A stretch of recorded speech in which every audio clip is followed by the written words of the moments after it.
taste for education from the wife of a plantation owner who took him into the house as a small child and showed him the rudiments of education, began to teach him how to read and to the rudiments of mathematics.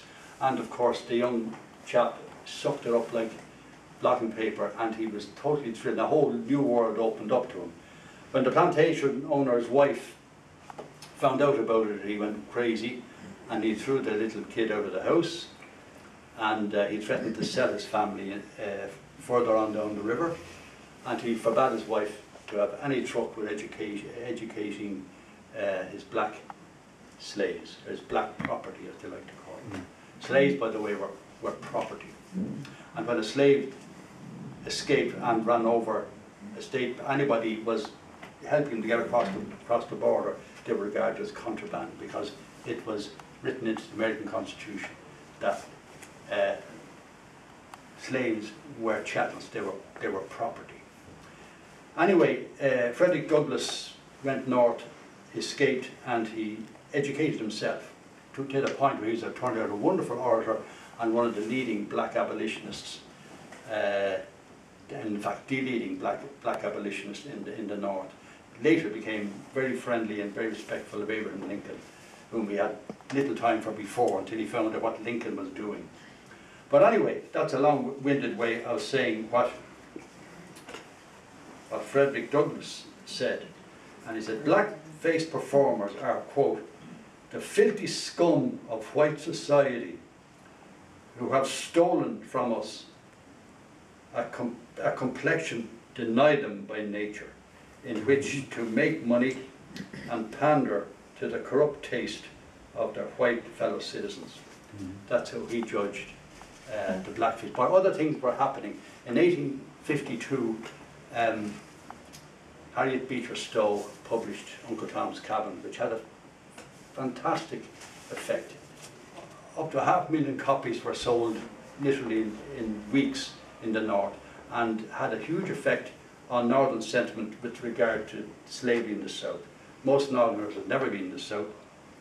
In fact, Stephen Foster was only in the deep south once in his life. That was about 1850, when himself and his wife took a steamboat ride down to New Orleans. That was the one and only time he was ever in the south, in spite of writing Swanee River and the old folks at home and all the rest of it.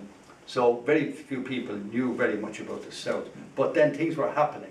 The Mexican War took place, new territories were taken into effect, and Lincoln and others were trying to stop the importation of slavery into the new territories, because when they become states, they would have slavery enshrined in them, and the South wanted the right to hold slaves imported into the new territories, and they were acquired in the Mexican War and earlier in the Louisiana Purchase, but that was headed off of the past. But new territories were coming into under scrutiny the whole time. That was the big danger. But anyway, all this was a ferment that was taking place over a long period, and was also what brought a great lot of public attention on the slavery issue. Not that there was not a whole lot of it before there was the famous Dred Scott case. It had to do with an escaped slave who escaped north and was pursued by his owner, who was an army doctor, who wanted him back, and who took action against the northern states to recover him. It was used as a test case.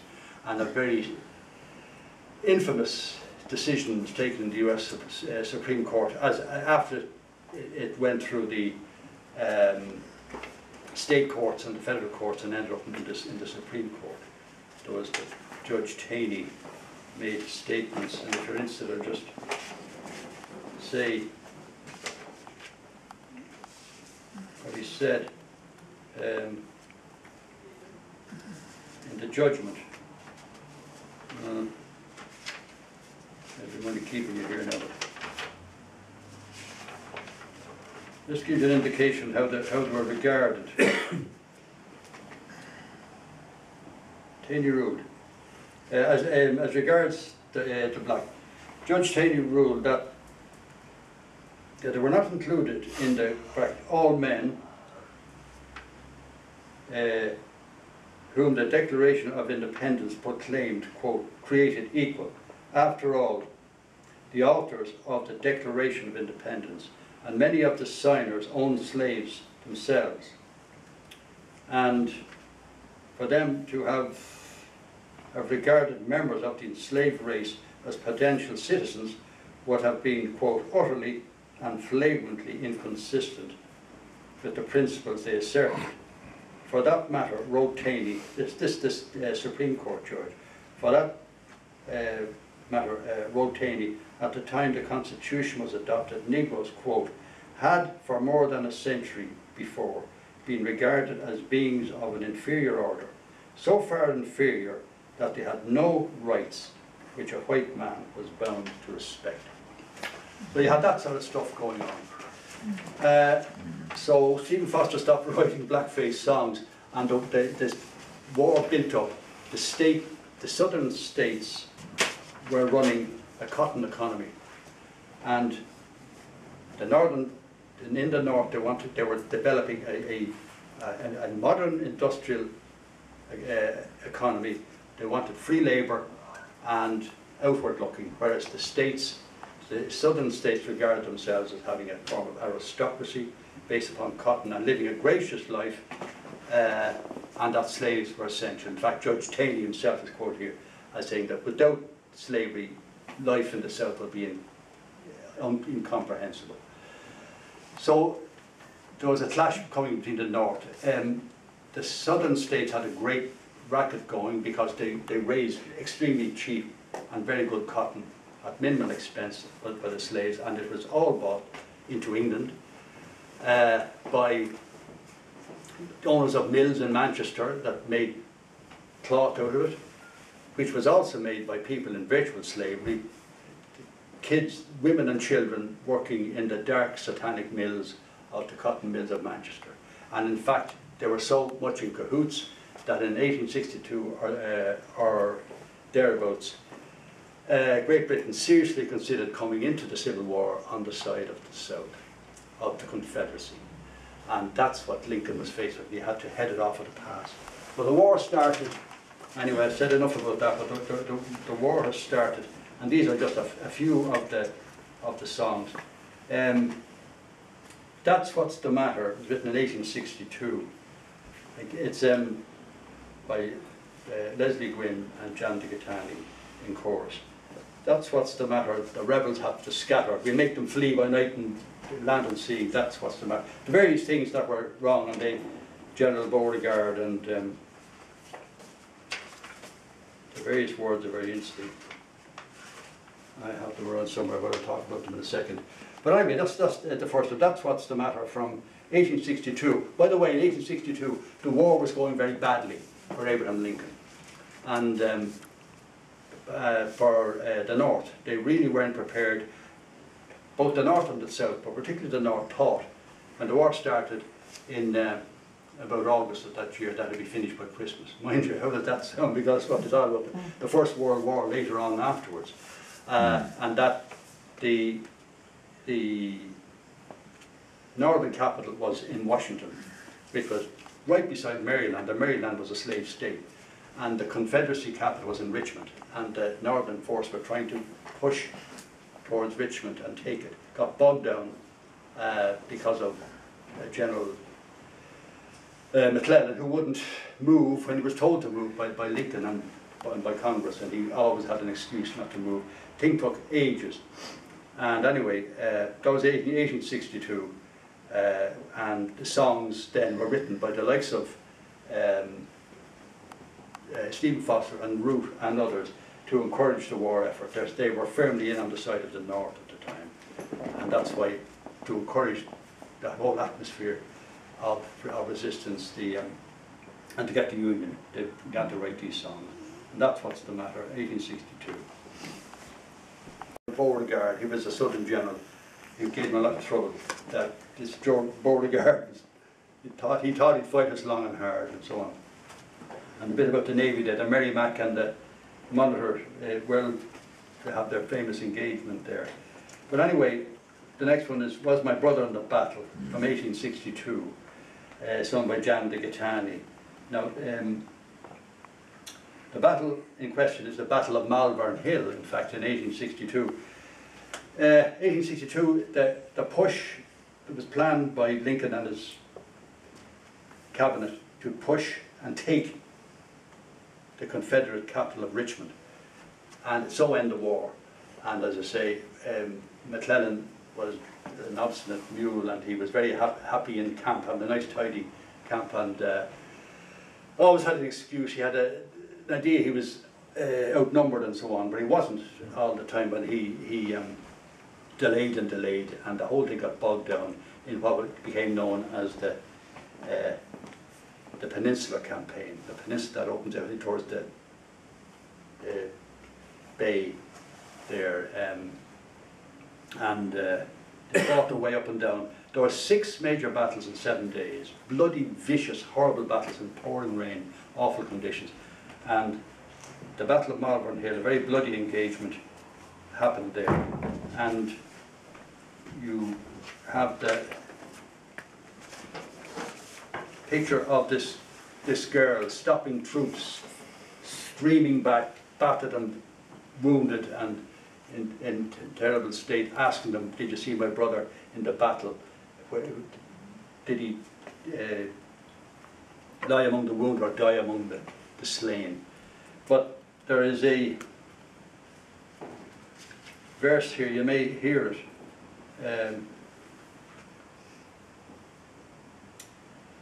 A verse which is of interest to Irish people.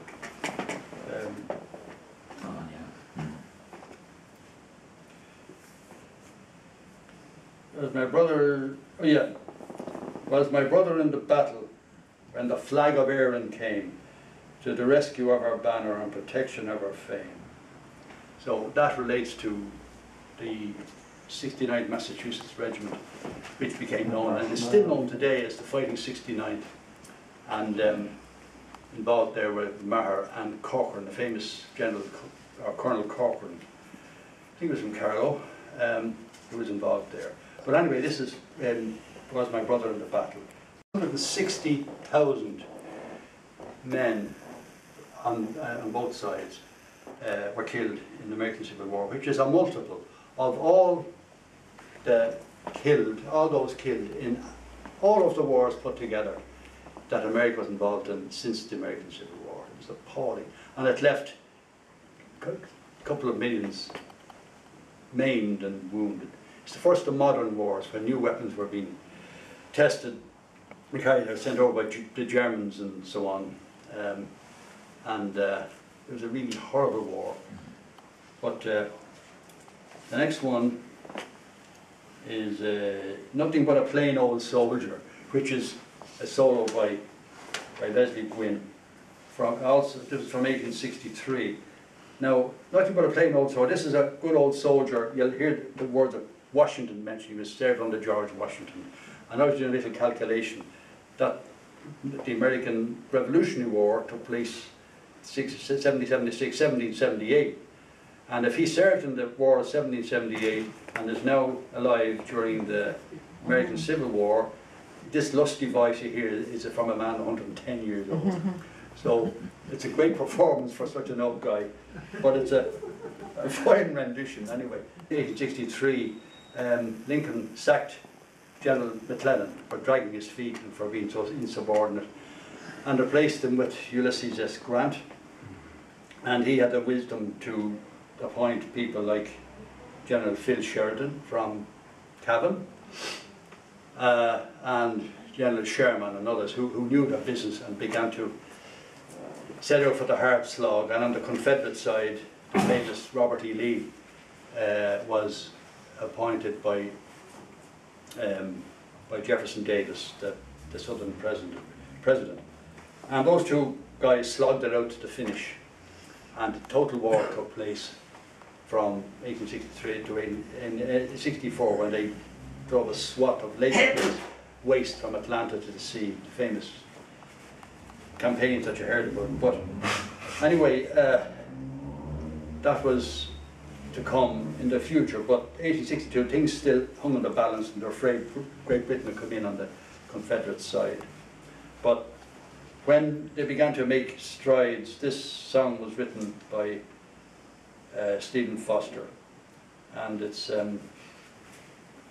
by John de Gattani and chorus. Now, the full words quite long. I don't think this verse is in it, but you'd be interested in it, I'm sure. Verse 8 is, from the land of the shamrock, there's stuff that never yields. For we brave Colonel Corcoran and gallant General Shields. From Maher soon we'll hear, for we know that he is true and stands for the honour of the red, white and blue. That's Maher of the Sword, who is also very famous. So the Irish seem to have done the stuff, so much so that he wrote them into lots of songs. But I think that verse is omitted from what you're about to hear. What was the red, white and blue then, was that? The red, white and blue with the American colours as well. You see how they're festooned around the Congress. Oh yeah, yeah. What's the name of the song? Well, times are coming. We are coming, Father Abraham, 300,000 more. Abraham Lincoln put out an appeal for recruitment, large-scale recruitment, after having considered conscription. And conscription didn't go down very well in certain cities, and you probably know about the famous riots in 1863 when the Irish, who had the generation that had come over from the famine, thought that they'd be called up, and they didn't feel, they felt very strongly, as they put it, and forgive me for using the word again, they put it, they had no intention of being taken away from New York to allow niggers to take their jobs while they went and fought for the freedom of niggers. That's unfortunately the way the Irish thought in New York. But the position of the Irish was redeemed by the Irish who were in the Union Army. At one point, it grew to about 700,000 over the period of the war. But the song "We Are Coming, Father Abraham," 300,000 more, written by an abolitionist Quaker man named James Sloan Gibbons, and set to music by Stephen Foster. The words are very interesting. We are coming, Father Abraham, 300,000 more, from Mississippi's winding stream and from New England's shore. We leave our ploughs and workshops, our wives and children dear, with hearts too full for utterance, but with a silent tear. We dare not look behind us, but steadfastly before. We are coming, Father Abraham, 300,000 more. And the chorus is, we are coming, coming, our union to restore. We are coming, Father Abraham, for 300,000 more. So a lot of people joined up voluntarily. They were having to be conscripted, and the push was made for the decisive period of the war. The Union politicians, the Union North, simply could not contemplate a division of the United States of America. It was a republic. It simply couldn't be countenanced that the first and only republic on the face of the earth that had been set up and was successful was about to splinter and disappear from the face of the earth. And this was very famously put in words in Lincoln's famous speech in commemoration of the Battle of Gettysburg at the end of 1863. He put in a very short speech. It can be read in 2 minutes, 3 minutes, I think, at a time when politicians thought nothing of speak for 2 hours and 3 hours. But it simply couldn't be countenanced. The hope of the world the heart rose up when the French Revolution happened, but it vanished in a welter of blood and terror and dragged down again, and Europe reverted to dukedoms and kingdoms and privilege and aristocracy, and the ordinary man, the common man, was thrown down again to be dominated by the aristocracy. It simply couldn't be allowed to happen that in the United States this was going to disappear. That's why they fought so hard. Also, they felt Britain was collaborating with the South to achieve that end, to smash it, remembering that it was the United States that had been formed out of the colonies of Britain in the New World, and Britain never forgot that. So that's why it had to succeed, and the Confederacy could not be allowed to endure. It had to be smashed. You had heard Lincoln in high esteem. Lincoln was one of the greatest men ever on the face of the earth, in my opinion, and also the American Constitution, as written, was one of the most miraculous documents ever drafted. But not since the days of the Greek republics, but certainly in the modern world, is the only true republic, no matter what you say about it, it's the only true republic ever to have been set up, and that has endured to this day. Ireland calls itself a republic, but it's in no way a republic. But the French failed, and it almost succeeded, and they tried again in 1830, it failed, they tried again in the Revolution in 1848 and it failed, and they tried in 1870 and it failed when the Prussians invaded. But that's why it was essential that it should happen. But that's the end of the little presentation. You may have enough, but there's a few more very nice songs in case you want to hear some more for a few minutes. Well, in that case, they only take about 15 minutes now, but Ollie, if you could, I won't say much about them. Linger in Blissful Repose, sung by Jan de Catani, a nice sentimental song from 1858. And then There Are Plenty of Good Fish in the Sea, sung by Leslie Gwynn, 1862. Again, about the loss of a female, but there's plenty of same and vice versa for the ladies.